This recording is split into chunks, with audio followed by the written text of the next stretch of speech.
All right, I will say good morning. Let us begin by thanking our sponsors, our Talmud Torah sponsors, Avraham Shaindy Kelman, for dedicating all of the shiurim and drashos this month in memory of their parents. We hope that in the merit of our Talmud Torah, the neshamas will have an aliyah and the family a nechama.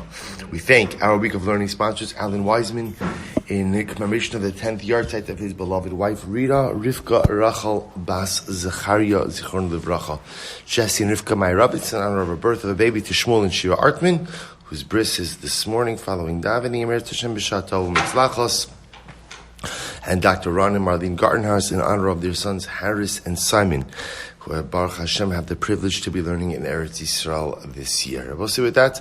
Let us begin. So we have a lot to do today. Today's daf is Nun Hey. We are picking up on Nun Daled Amud Beis 54. We left off Mamish towards the top of the daf. About the two dots, 2, 4, 6, 8. Yeah, about 8. Good, 9. 9 lines down from the top. So remember again, we saw the Gemara says as follows. The imosifin al memches. So remember again, the Mishnah said we never blow more than 48 tikiyos.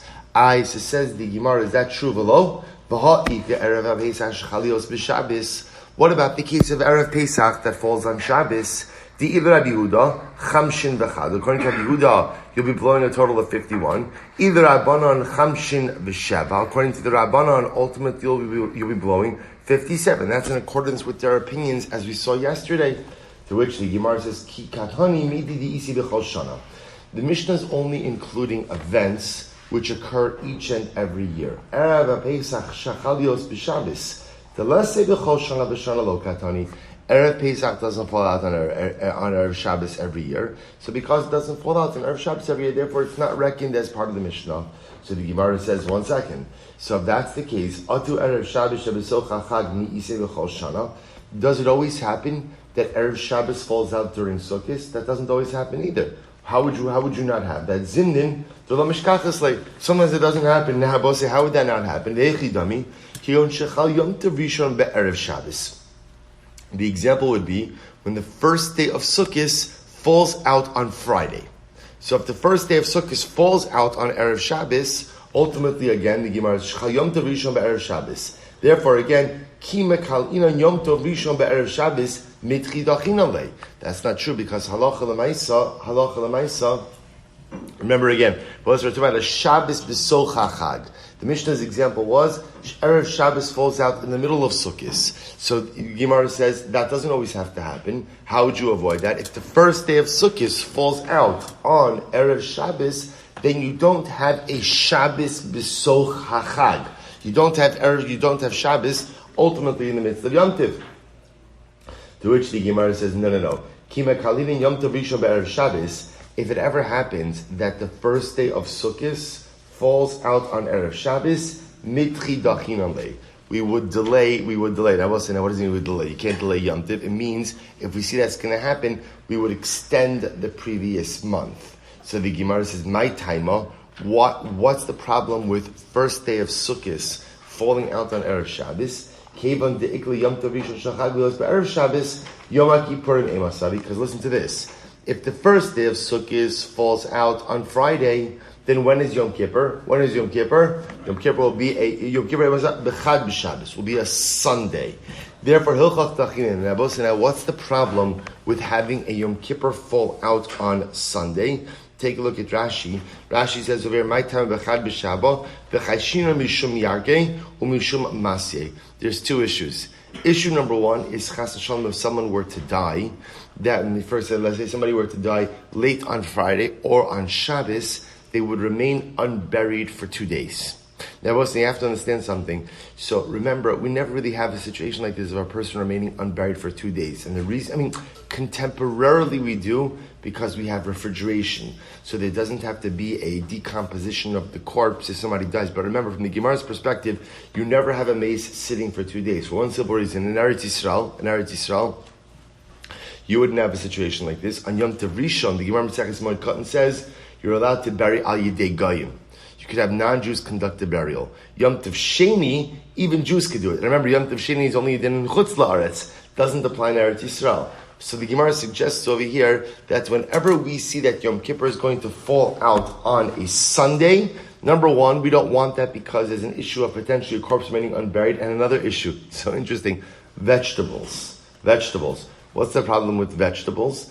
See, if Yom Kippur falls out on Sunday, you're going to be picking vegetables on Friday in order to eat them on Matzah Yom Tiv, on Matzah Yom Kippur.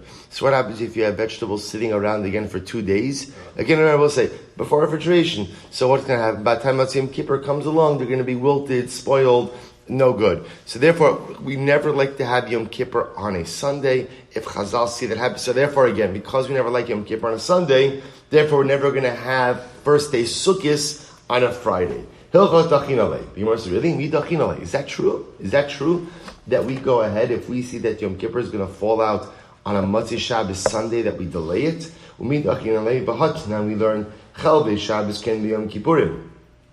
The sacrificial fats from the karbanos of Yom Kippur can be offered from Shabbos, can be offered up on Yom Kippur. Vam Rabbi Zera and Rabbi Silber both say, now what does that sound like? That sounds like a situation where what? Yom Kippur is coming after Shabbos. And what it's saying is any leftover sacrificial parts from Shabbos can be burnt on the Mizbeach on Yom Kippur, which sounds like Yom Kippur can't fall out after Shabbos. The Gemara says, Rabbi Zera, ki abinam be'Rav beBavel. When I was in Rav's home in Bavel, Haba Amri Hadesanya, he said the following brayso: Yom Kippur Mishchalios Erev Shabbos. When Yom Kippur falls out on Erev Shabbos, Lo Hayu Token, they would not blow the tkiyas, right? They would not blow the tkiyas. And remember again, what tkiyas are those referring to? Those are the 6 tkiyas of Erev Shabbos. Remember, we spoke about this yesterday.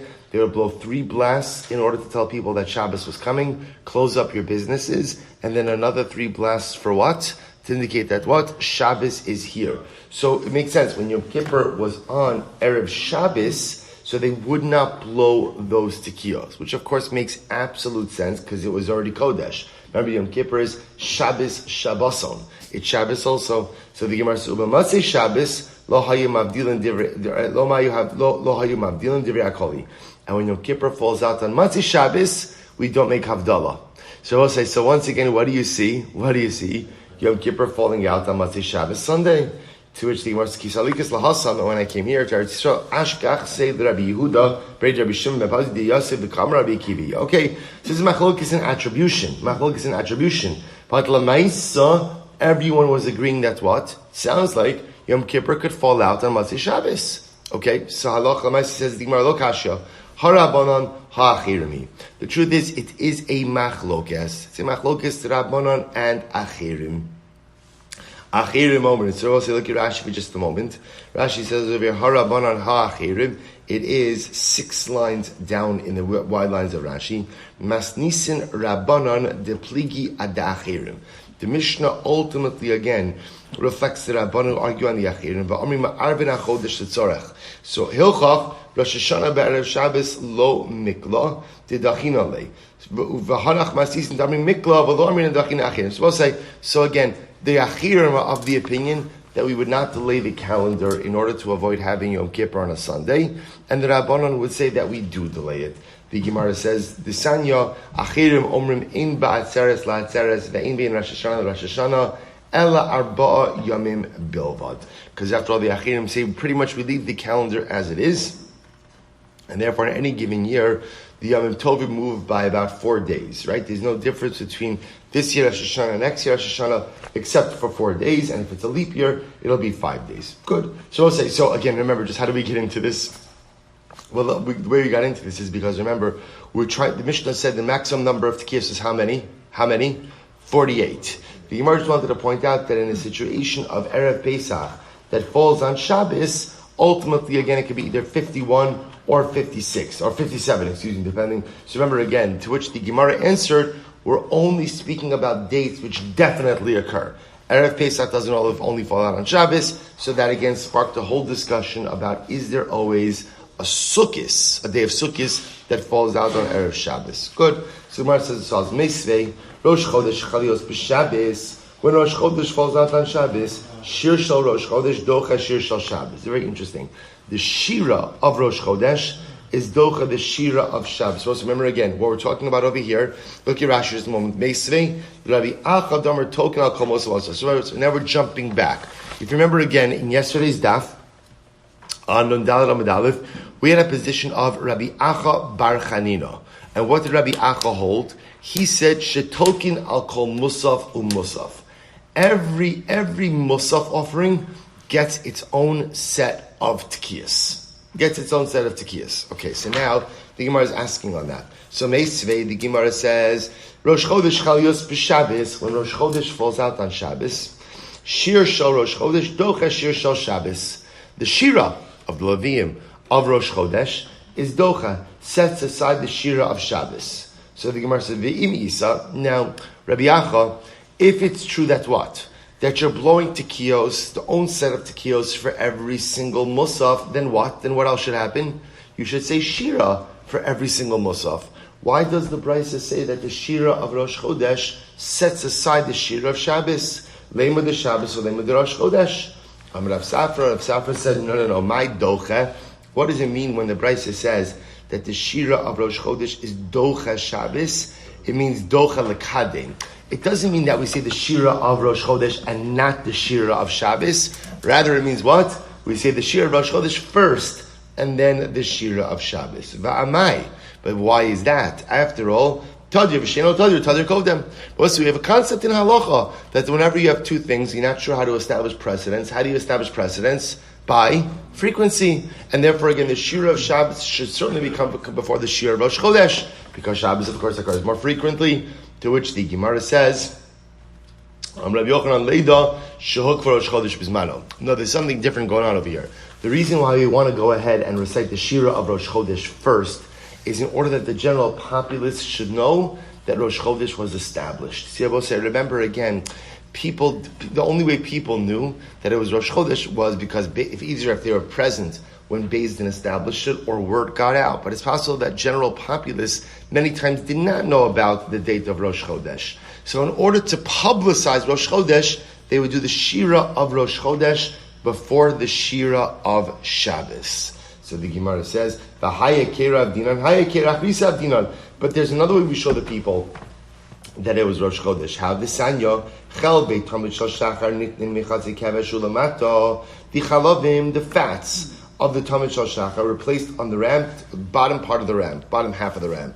The Mizrach, in the east, V'shal Musafin, Nitar Mechatzi Kavesh Ulamata B'Marav, and ultimately again, Musaf fats were placed on the half of the ramp towards the bottom in the west.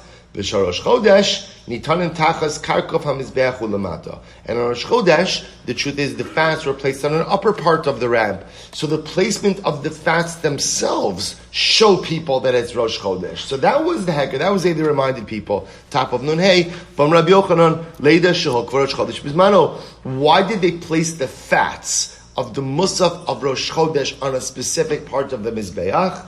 In order to show people that it was Rosh Chodesh. I say the Gemara says, Treya Kera Abdinan, the Chazi Hai Chazi, the Chazi Bahai Chazi. The truth is, they made two discernible symbols. One was the placement of the fat, and the second one was what? That the Shira of Rosh Chodesh comes before Shabbos, in order to go ahead and what? In order to go ahead and show the people that it was Rosh Chodesh. So it was so important to show the people it was Rosh Chodesh. They did these two symbols. I'll say, just as an aside, why is it so important to show people in Rosh Chodesh? Right? Why is it so important? So of course, on a simple level, it's important that people know the calendar, right? Everything operates from the calendar. On a deeper level, Baal Shem Tov HaKadosh says something truly beautiful. He says in Musaf of Rosh Chodesh, we say Rashi Chadashim Li'amcha Nasata. Right? So the Baal Shem Tov says grammatically it should be Rosh Chodesh Li'amcha Nasata. Right? Why do you go ahead and say Rashi Chadashim, which is plural? The beginnings of new months you give us. Rosh Chodesh Li'amcha Nasata. Baal Shem Tov says, do you know what the power of Rosh Chodesh is? The power of Rosh Chodesh is Haschala Chadasha. It's a new beginning. Every single time there's a new month, there's an opportunity to remake ourselves. There's an opportunity for rejuvenation. There's an opportunity for cathartic change. The Baal Shem Tov HaKadosh says the truth is though, people often associate this power of change with Rosh Chodesh. But really, Rashi Chadashim Li'amcha Nasata. The Ribono Shel Olam gave us the opportunity to experience Rosh Chodesh when? anytime we want. It's not Rosh Chodesh Li'am Chanasata. Rosh Chodesh doesn't come once a month. Rosh Chodesh comes as many times a month as you want it. Rosh Chadashim Li'am Chanasata. The ability to start new. The ability to remake myself. The ability to go ahead and change. That opportunity is always present. So it's almost as if you see Chazal saying, people need to know it's Rosh Chodesh. They need to know. Why do they need to know? Because Rosh Chodesh is a day that is filled with so much promise and potential. Because any time you see a new beginning, and we feel this as we're coming up towards Rosh Hashanah. New beginnings on one hand are filled with anxiety, but new beginnings are also filled with so much excitement. Because if there's a new beginning, there's an opportunity for a fresh start. There is no telling what I could accomplish. It's not enough to show the people that it's Rosh Chodesh with one hecker. You have to show them in two different ways that it is Rosh Chodesh. Incredible. Meisvei, Tani Rabbi Shmuel, Yochol Kishem Shetokin al Shabbos Bifnei Atzmo Avar Rosh Chodesh Bifnei Atzmo Kach You Token al Kol Musaf Musaf. You might have thought that the same way that we blow tekiyas for Shabbos, I blow tekiyas for Rosh Chodesh, that you should blow separate independent tekiyas for every single musaf, meaning that on a day where you have multiple karbani musaf, that you should blow separate tekiyas on each and every one, like Rav Acha wanted to suggest. Remember, I'm going to say this because that's what we were saying before. Rav Acha Bar Chanina said that you blow separate tekiyas for every single musaf, so you might have thought that that's true. Tamalomar uberashei chadshechem. Therefore, the pasuk says uberashei chadshechem tiyufta Rabbi Acha tiyufta. This pasuk is refutation. Rabbi Acha's refutation. To which the Gemara says, what are you talking about? My Talmudah. What's the refutation? Where do you see a refutation in Barashei Chadshechem? To watch this, we'll say, Amar Abaye, Amar Kra, Ubarashei Chadshechem, when the pasuk says, in the beginnings of your new months, Hukshu Kol Chadoshim Kulam Zelozeh. You see that all months are equated to each other. Rashi says over here, Hukshu Kol HaChadoshim Kulan Le'in Tikiyos Shetkiyosei and Shavos, to tell us that again all Rosh Chadashim have the same Tikiyos. To which the Gemara says, Rav Ashi Yomer Ksiv Chadshechem Uksiv Uberashe. Now here's what's interesting. It says Chadshechem and it says Rashi. Now here's what's fascinating. Chadshechem without the Yud could be understood as your Chodesh singular. Rashi is plural. The Eize Chodesh Yesh Lo Shnei Rashim, which month has two heads? So let's get the timing of this Gemara. Havi Omer Ze Rosh Hashanah. See, I will say Rosh Hashanah is the month with two heads. Why? Rosh Hashanah has this interesting duality. On one hand, it's what? Rosh Chodesh. Again, for us this is a bit foreign because we make no reference to the Rosh Chodesh identity of Rosh Hashanah. Right? We make no reference to this. Because again, the new year identity usurps that. But again, on a Karbanic level, on a Beis HaMikdash level, there's a Rosh Chodesh identity and there is a Rosh Hashanah identity. So which is the month that has two heads? Havi Omer Zeh Rosh Hashanah. V'Amar Rachmana Chadshechem Chati. So watch this, incredible drasha. Uberashei Chadshechem. Which is the month where halacha l'maisa, it has two heads, but you treat it only as one Chodesh? It's Rosh Hashanah. It's Rosh Hashanah, which also means what? Which means essentially we're only going to blow one set of tekiyos. We're only going to blow one set of tekiyos. So we'll say this is a contradiction to Rav Acha, because what did Rav Acha say? Every single karban musaf gets its own tekiyos. How many karbani musaf do you go ahead and offer up on Rosh Hashanah? How many? Two. One for Rosh Chodesh, one for Rosh Hashanah. And again, you see you're only blowing one set of tekiyos. V'otanya, b'chol shamoy, b'rishon, mahi omer. We'll say further another brayz. We'll say this is absolutely beautiful.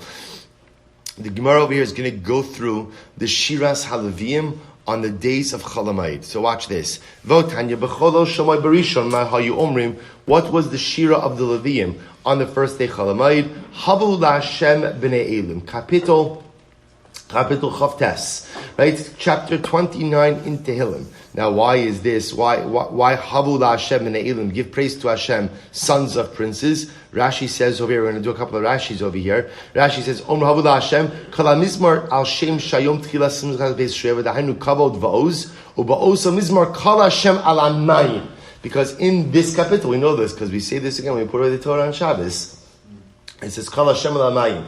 The voice of Hashem can be heard on the water. So the water reference is a reference to Nisoch HaMayim. Therefore, this was the Shira of the Leviim. B'sheni mahayu omrim. What would they say on the second day of Chalamayid? U'lerasha amar Elokim. So pasuk, this is pasuk Gimel Kapitel Tes Zayin. U'lerasha amar Elokim malacha l'saper chukai. For the Rasha, Kadosh Baruch Hu says, why are you talking about my ways? So again, Rashi says, Mizmar divrei kivushim l'nasafan l'azara l'mitzvah sachag v'simcha sachag u'mochichem malacha l'saper chukai k'lomar l'amalacha lava l'bayis zeh im shar ami im eincha chozer b'tshuva. The topic of this kapitel is Kadosh Baruch Hu says, why are you coming to my Beis HaMikdash if you have not done proper tshuva? Since it's a time when people are coming together, HaKadosh Baruch Hu essentially reminds us it's not enough to go ahead and come to the Beis HaMikdash, but one must use the opportunity of Aliyah L'Regel to become a Baal Tshuva as well. Rashi also goes on that it says over here the idea of Zevach Elokim Toda, offering up Karbanos to HaKadosh Baruch Hu. So remember again, generally the Regalim were a time that if you owed Karbanos, which inevitably everybody did. I was saying that sometimes we have this idea that, you're chayv a carbon, you would drop everything and run to the Beis HaMikdash. That works well if you live in close proximity. But if it's a trip, you might wait. You have nidarim, nidavas, chatos. So you would go and offer that up when you would come on the regalim. So this pasuk makes reference to that as well. B'shlishi on the third day, what would they say? Mia kumli im mireim. So we'll say Kapitel Tzadik Dalid.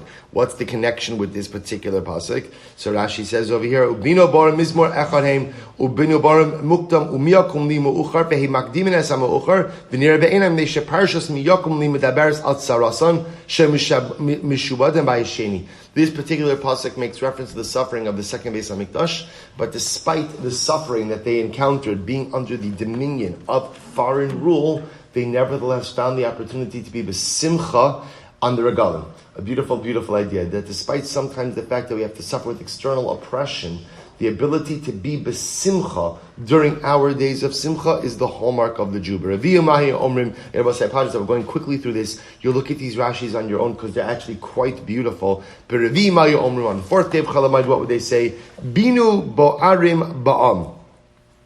So literally again, the fools amongst the nation.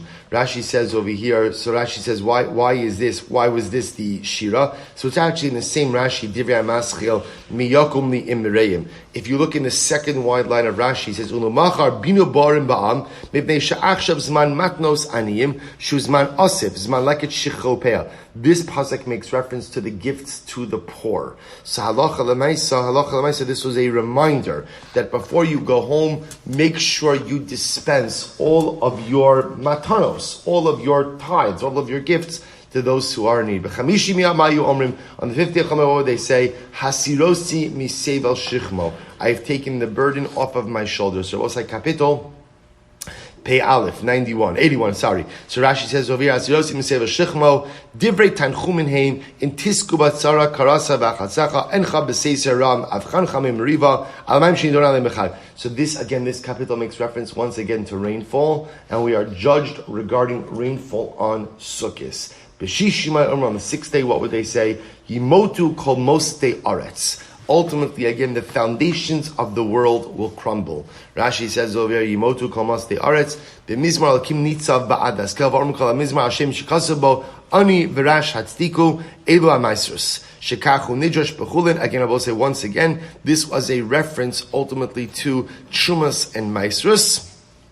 And again, a warning that when we are not honest with our tithes, or generous with our tithes, I should say, ultimately, again, klala is ba'al li'olam. So we'll say, actually really quite beautiful to just see the shira of all of the days and to remember something beautiful, that the shira was there to convey messages to those who were assembled. So it's almost as if the shira each and every day was like a drasha. It was like a shir. There was a message for the day, an avoda for the day. So the Gemara says, "V'imchal Shabbos be'echal mehem," and if Shabbos falls out on one of these days, so yimotu yidcha. Ultimately, again, we go ahead and we push off, or we essentially set aside the shira of day number 6, yimotu. That's the one that gets bumped. Rav Safra manach bu simna hum bahi. So Rav Safra went ahead and said, if you want to remember the shir of all of the days, it's humbai. We'll say that's just a mnemonic. That's just the first letter of each of the days of the shir. Humbai. Rav Papa manach bu simna hum habi. Alright, so there was apparently a machlokes about the order of one of the days. Instead of hum bahi, it's hum habi. Visimavach, how do you remember who's who? Amohuba the Sifri. So Amohuba the Sifri also means the group of people who follow the Rebbe. So that's just the word Amohuba means a group, which happens to be the same word, the same letters as the mnemonic. Tiyufta Rabbi Acha Bar Chanina Tiyufta. They both say again, this refutes the position of Rabbi Acha. Now remember again, because going back for just a moment, Rabbi Acha said we blow tikios for each and every musaf. What we just read seems to be a refutation of Rabbi Acha. Why? Take a look at Rashi. So I'll say in the wide lines of Rashi, it's about 2, 4, 6, about 20 lines up from the bottom. Tiyufta Rabbi Acha, da amar token al kol musaf alma da amar lechol echad shiro. V'achi katani yimotu yitcha. Now we'll say, what do you just see from this? What do we just say? We just went through the Shira on 6 days. On 6 days of, right, potentially 6 days of Chalamayid. Now, what's interesting to note about this is as follows. What did the Mishnah say? The Brisa said, that when one of these days falls out on Shabbos, what do? You set aside the Shira of that day. Or I should say, you set aside the Shira of day number 6. Day number 6. The fact that you're setting aside the Shira, we're also assuming means what? That you would not blow the tekios associated with that shira as well. Which therefore tells you that not every single carbon musaf gets its own set of tekios. Which then is a effective refutation of Rabbi Acha's position. Okay. Baha Rabbi Acha Brachanina Kramas Nisa Kamar. Rabbi Acha brought a pasuk and a mishnah to support his position. Sam Ravina Lomar Shema Arichin B'tekios.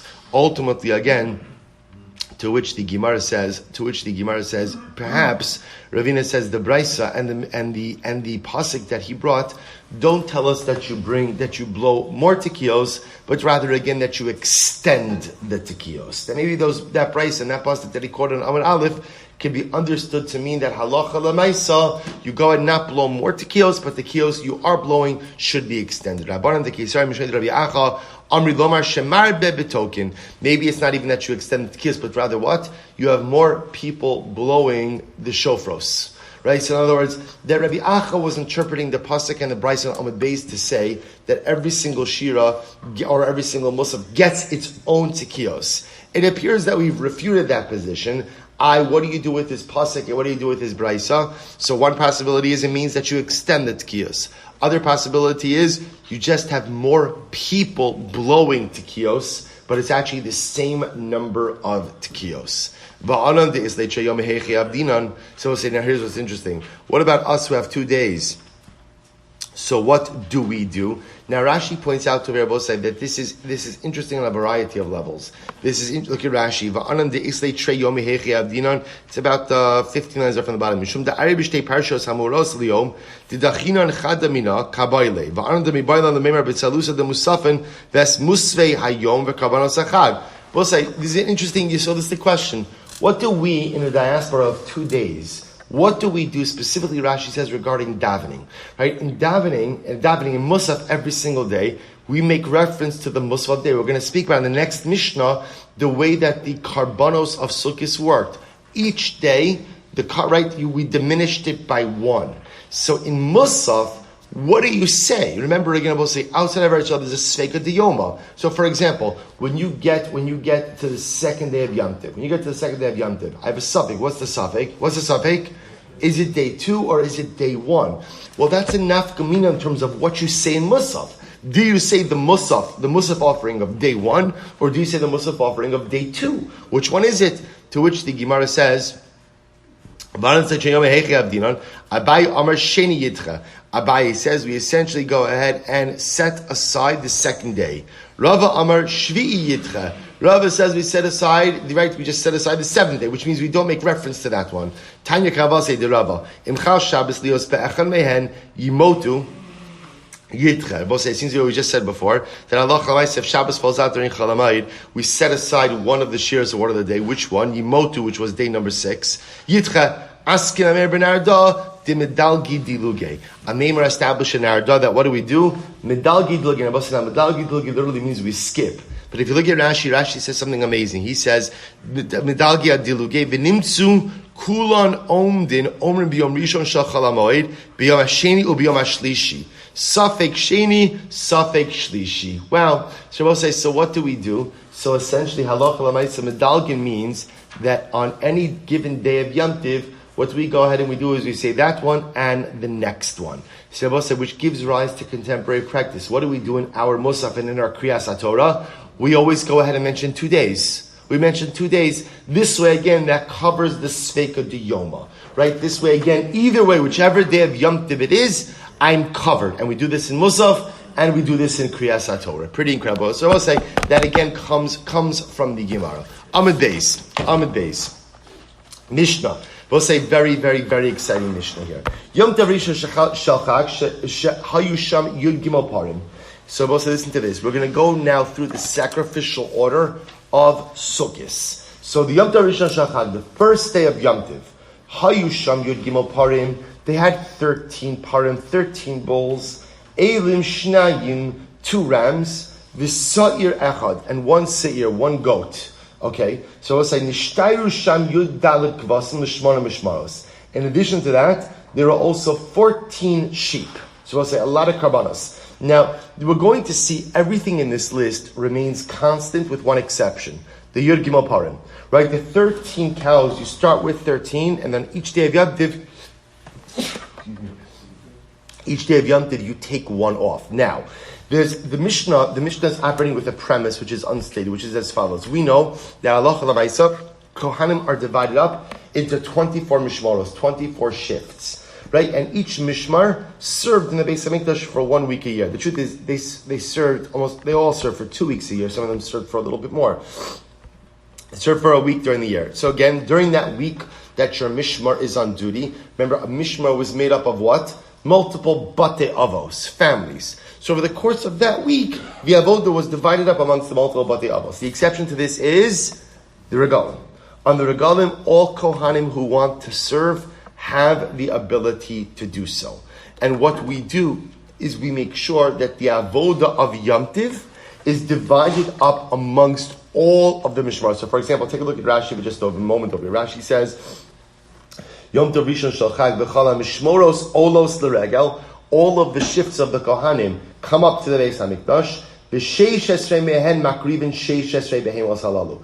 And 16 of the Mishmoros go ahead and offer up these 16 animals. So now watch this. So let's go back to Mishnah. Yom Tov Rishon Shalchag, what would they offer up? 13 parim, Eilim Shnayim, right? Two elim, two rams, we'll call them. Sayir echad, 1 goat. So we'll say, so remember again, that is a total of 13 plus 2 plus 1 is 16. Right? So we've got 16 taken care of over here. Nishtayru sham yud dalet kvasim. So remember again, 16, right? There's a total of 24 mishmaros. So therefore, what does that do? Nishtayru sham yud dalet kvasim l'shron shor. So we're assuming each mishmar offers up one of the aforementioned animals, which then leaves what? 8 mishmoros to take care of the 14 sheep. I will say, you hear the math? So remember again, the 13 parim, 2 elim, 1 seir, that's 16. There are 24 mishmoros of Kohanim now serving in the Beis Hamikdash on the regal. So 16 of those mishmoros take care of the first 16 animals. Each of them offer up one of these animals. That then leaves 8 mishmoros to complete the 24, 8 mishmoros and 14 kvasim, 14 sheep. So we'll say the Mishnah is now going to discuss how we go ahead and we split up these karbanos. So therefore, b'yom rishon, on the first day, shisha makrivim shnayim,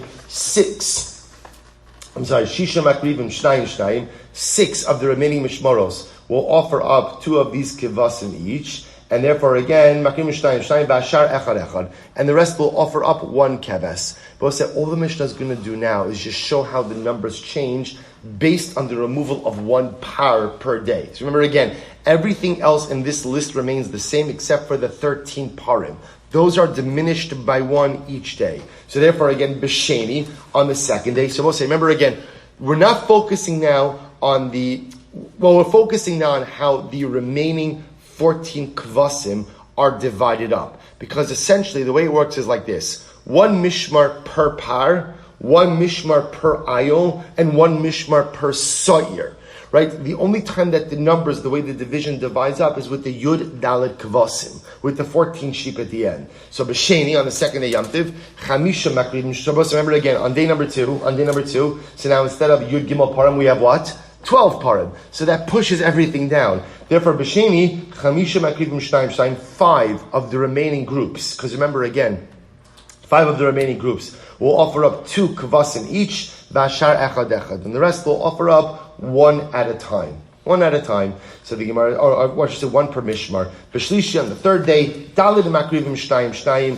Ultimately on the third day, 4 of the groups, 4 of the remaining mishmoros, will go ahead and offer up 2 kvasim each, Vashar Echad Echad, and the remaining groups 1 keves each. Berevi'i, on the fourth day, Shlosha Makrivim Shnayim, you'll have 3 of the remaining mishmoros offering up 2 kvasim each, Vashar Echad Echad, and the rest of the groups 1 keves each. Bechamishi, on the 5th day, Shnayim Makrivim Shnayim, you'll have ultimately again 2 groups offering 2 kvasim each, Vashar Echad Echad, and the remaining groups 1 each. B'Shishi, on the 6th day, Echad Makriv Shnayim, 1 of the remaining mishmaros offers up 2 kvasim, Vashar Echad Echad, and the rest of them ultimately going ahead and offering up 1, Ubeshvi'i, and on the 7th day, Kulan Shavin.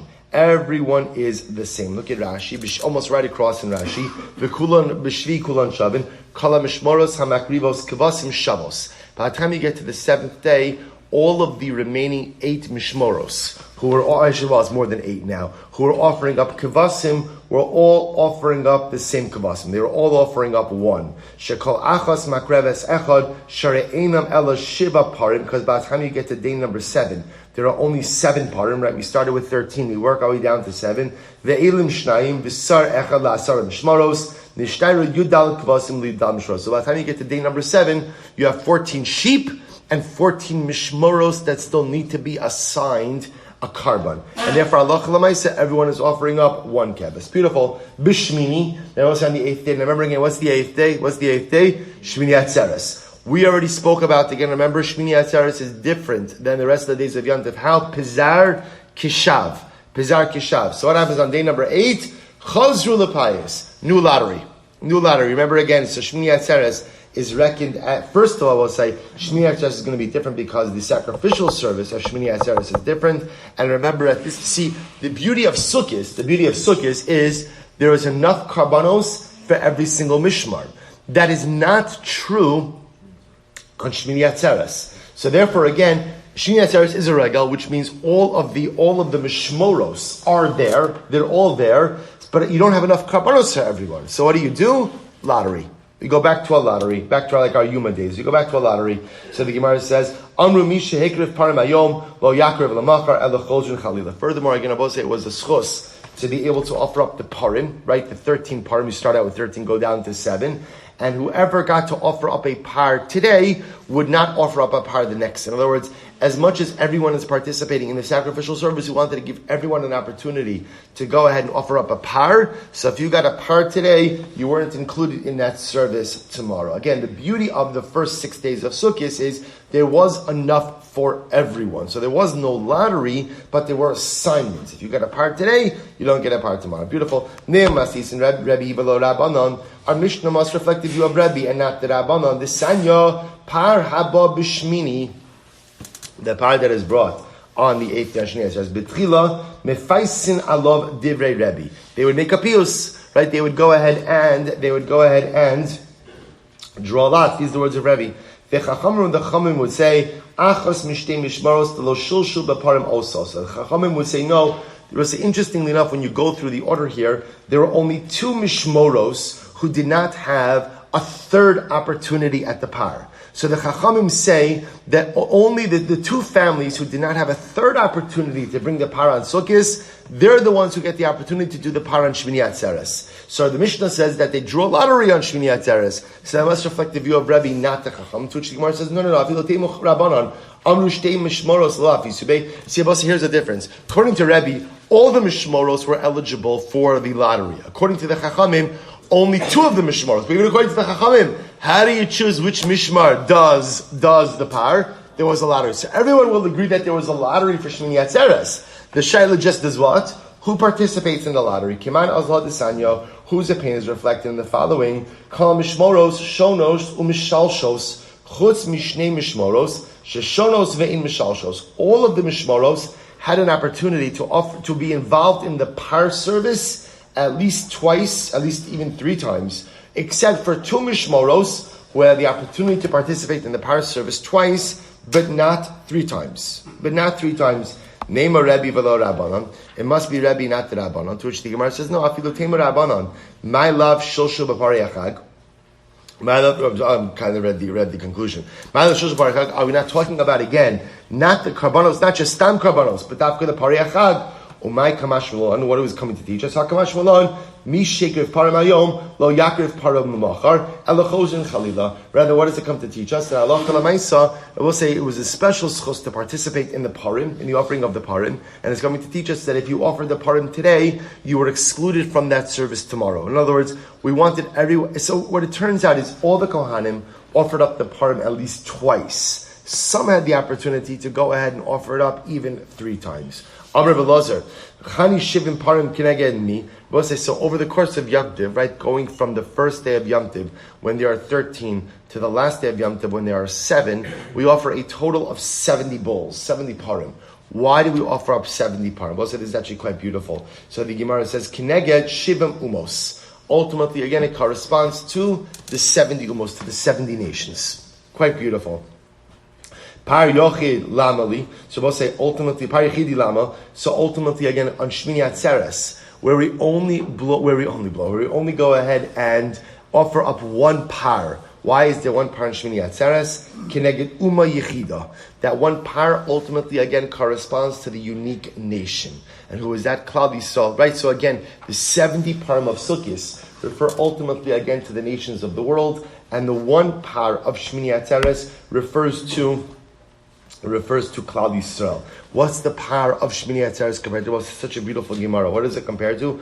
Mashal lemelech basar v'dam she'amru la'avadav. This could be compared to an earthly king who said to his servants, Asuli su'udi gidola. A king likes to invite all of his servants. Let's make a big su'uda. Liyom acharon. On the final day of the celebration, what does the king say? Amr li ohavo. The king says to his most beloved subjects, Asay li su'uda kitana kadei she'ahana mimecha. Make a small su'uda so that I could derive benefit from it. I'll say such a beautiful, beautiful mashal. Sukkis is a Yom Tov where HaKadosh Baruch Hu ultimately shows that the entirety of humanity is His. Right? The Jewish people have not cornered the market on God. The Ribono Shel Olam is the God over all humanity. Of Araya, 70 bulls corresponding to 70 nations. But Shmini Atzeres is only 1 bull. There's only 1 par. And what does that show? The unique HaKadosh Baruch Hu Kiviyachol invites us for a private su'uda with Him. A private su'uda with Him. And the Ribono Shel Olam says, Asuli su'uda kitana. Go ahead and just make a small su'uda so that you and I could have a more intimate setting together. Kedei she'ana mimcha. Ultimately, again, that I could derive benefit from you. I will say, we'll go back to that in just a moment. I'm Rabbi Yochanan. So we'll say, so this is the dynamic. Sukkis almost has this identity as a universal Yom Tov. A Yom Tov that benefits the entire world, whereas Shmini Atzeres is this small, personal, intimate time, intimate dinner, intimate relationship with the Ribono Shel Olam, just Klal Yisrael and us. So the Gemara says, Am Rabbi Yochanan, Aylahem la'ovdei kochavim, sha'avdu ve'en yodin ma sha'avdu. Woe to the nations of the world who have lost and they don't even realize what they have lost. We'll say what this means. This is so profound. Often the nations of the world think that the loss of the Beis Hamikdash is just our loss, Klal Yisrael's loss. But they don't even realize that our loss is their loss. That when we lost the Beis Hamikdash, they lost something profound as well. The Gemara says, because when the Beis Hamikdash stood, the Beis Hamikdash was mechaper on the umos ha'olam, on the nations of the world as well. It was mechaper for them. And now when there's no Beis Hamikdash, ba'achshav mi mechaper aleihen. Now who or what is mechaper? What atones for the nations of the world? It's such an incredibly profound yesod. Everyone thinks the loss of the Beis Hamikdash is just Klal Yisrael's problem. But what did we say in Slichas? Ki beisi beis tefila yikari l'chol ha'amin. right? And remember, what do we say? This house of tefillah is a house of tefillah for all the nations. And right after that, Shema Kolenu, meaning the Beis HaMikdash gave a sense of equilibrium to the entire world, and everyone benefited from the Mikdash. Even the 70 nations, even those who oppressed us, benefited from the Mikdash. And now when there's no Mikdash, it's not just Klal Yisrael that's at a detriment, but it's all of humanity that's at a detriment. Such an incredibly profound and overwhelming Yisur. Listen, I just tell you, in the 1 minute we have left, something very beautiful. This idea of Shmini Atzeres being this unique relationship between Klal Yisrael and the Ribono Shel Olam. Aseli Sudi Kitana. There is a beautiful, beautiful idea by the Rishner. Rabbi Silber says in the Gemara Masechet Shabbos, where the guy, the person who wanted to convert, comes to Hillel and he says to Hillel, "Teach me kala Torah kula al regel achos." Right, on one foot. So remember again, first he goes to Shammai. Shammai is unhappy with him. Dachlo ba'amas abinyan. Shammai chases him away. And what does Hillel say? Teach me kala Torah kula al regel achos. What does Hillel say? Madasani alecha lechavercha lo sabid. What you don't want done unto you, don't do to your fellow. So Rabbi Silber says, what was the Gentile asking when he says, "Teach me kala Torah kula al regel achos"? So the Rishner says something beautiful. The non-Jew was asking Hillel, teach me the entire Torah about the one regel. There's one regel I don't understand. There's one regel I don't understand. Which regel don't I understand? I don't understand Shmini Atzeres. I don't understand it. It doesn't make sense. All the other regel I understand. Sukkah, I understand. Pesach, I understand. Shavuos, I understand. Shmini Atzeres, I don't understand. I don't understand. To which Hillel responds, you know what the entire essence of Shmini Atzeres is? HaKadosh Baruch Hu loves more than anything for his children to be together. Just like every parent has one simple wish. We have many aspirations for our children, but on a basic, human level, I just want my kids to get along. I want them to love each other. I want them to respect each other. The Ribono Shel Olam is no different. What does HaKadosh Baruch Hu want from us? To love each other, to respect each other, and to get along. So what does HaKadosh Baruch Hu do? He provides us with one more day just so we can be with each other. What does the Gemara mean when it says, make for me one so that I can get benefit? What benefit does the Ribono Shel Olam get from us? The benefit the Ribono Shel Olam gets from us is when he sees his children getting along, when he sees his children loving one another, when he sees his children going out of their way for each other. That's the hana. That's the benefit that the Ribono Shel Olam receives from us. So when the Ger says to Hillel, so teach me kala Torah kula al regel achos, says the Rishner, he wasn't asking to learn kala Torah kula while standing on one leg. That's ridiculous. But what the Ger says, I've learned the entire Torah. I want to convert. I've learned everything. One shaila. What's Shmini Atzeres? What is Shmini Atzeres? To which the Rishner says, V'yahavta l're'acha kamocha. All right, so stop over here. Tomorrow, last daf of Sukkah, Emir Tzashem B'Shatov Mitzlachos. I will begin at the Mishnah.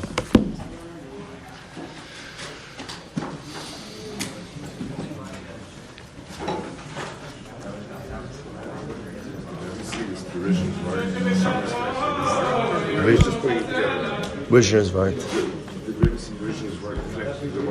No, just.